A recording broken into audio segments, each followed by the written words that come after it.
Hey everyone, welcome back to my channel if you've been before. My name is Nathanie Martin and I'm a licensed real estate agent in the state of Georgia. So far I've been posting mostly home tours, but I want this to be your one-stop shop for everything real estate related, especially in the state of Georgia where I'm located. Today I'll be talking about the state of the market nationwide, and then we're gonna be zoning in on Georgia. So whether you're thinking about buying, selling, or just weighing your options, I'm going to do my very best to break down what is currently happening and what it means for you. So the very first thing I want to highlight is nationwide, we're seeing an increase in inventory. And while this is happening, the prices of the homes are stubborn. Usually high inventory is associated with like a crash or, there's an inverse relationship between supply and demand. So with the increase in supply, the demand would be less. So you're thinking that the home prices may just drastically drop, but we're not really seeing that right now. Not sure what's going to happen in the future, but right now, that's just not the case. There's a record $700 billion worth of homes currently listed right now. And we're at a 5-year high in terms of inventory. And of these homes listed, we're seeing about 44% of them sitting on the market for about 60 days. So just about half of the inventory nationwide is sitting on the market for 60 days or thereabout. Now, with all of that said, you'd think that the prices would decrease, right?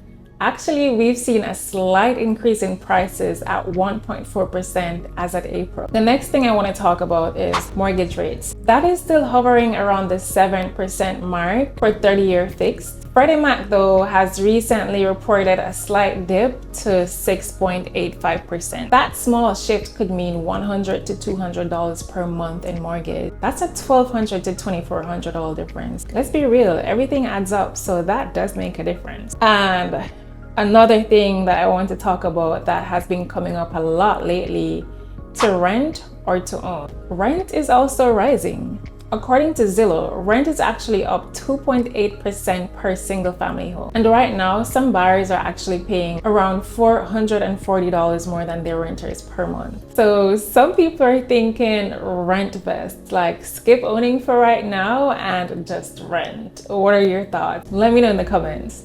Moving right along. Okay, so what are the experts saying? Long story short, sales are slower, inventory is high, prices are either staying stable or inching up a little bit, and we've gone over that a little bit before earlier. An analyst from JP Morgan actually predicted that home prices are likely to increase 2 to 5% for 2025, and the interest rates are probably gonna stay roughly about where they are right now. All right, so let's zoom in on Georgia. In terms of price and inventory, we're actually sitting slightly above national averages and starting to lean towards a balance. February prices were up about 1.5% year over year. The median sales price was just about $365,000. The Georgia Association of Realtors actually shows even stronger prices, up 20% year over year to around $360,000 in June. And here's the kicker, around a 30% increase in inventory. Now let's talk about sales activity and days on market. Closed sales have dipped to about 10% year over year, but listings are actually up about 14 to 16%. The days on market vary widely from 37 to 72 days, depending on the source. This is giving buyers more time and either applying pressure or taking pressure off the sellers, depending on how you want to look at it. There's a lot of variation in what's happening locally here in Georgia. For example, in Metro Atlanta, listings have climbed to about 37%, and the prices are relatively steady at just above the 400s. Days on market are about 46 days. Savannah, Athens, Gainesville, they're still growing, and there's expected to be like roughly a 3% price growth this summer. Smaller cities like Macon, Peachtree Corners, Roswell, they're seeing like double digits in terms of gains. Okay, now let's talk about supply. How are we feeling? Where are we in terms of supply? The inventory right now stands at about 3 to 5 months worth of supply, and this is the hallmark of a balanced market. And the builders are catching up too. New homes have climbed to about 9%, with around 41,000 homes approved as at 2024. Let's talk about affordability and taxes. You may be wondering, is Georgia still affordable at this point? Mortgage interest rates are hovering here at about 6 to 7%, and that's kind of squeezing it for affordability. But Georgia recently passed a tax cap. This helps to keep the taxes predictable and ease a little bit of the burden, especially for those homeowners that want to stay put. The very final thing I want to talk about is what exactly does all of what I just said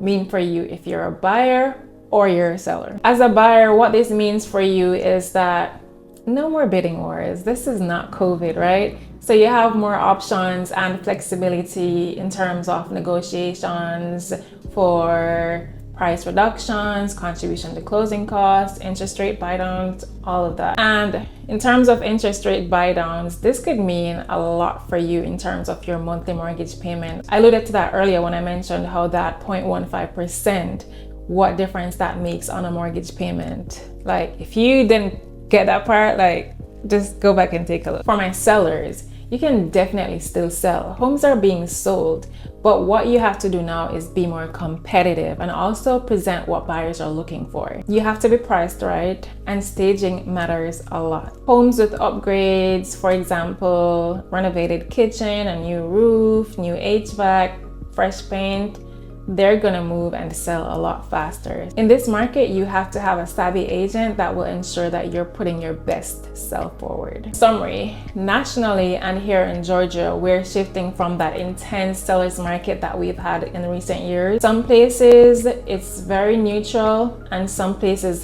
have already started seeing a buyer's market. We're seeing a little bit of that here. Buyers can be strategic and sellers still have power, but now more than ever, presentation matters.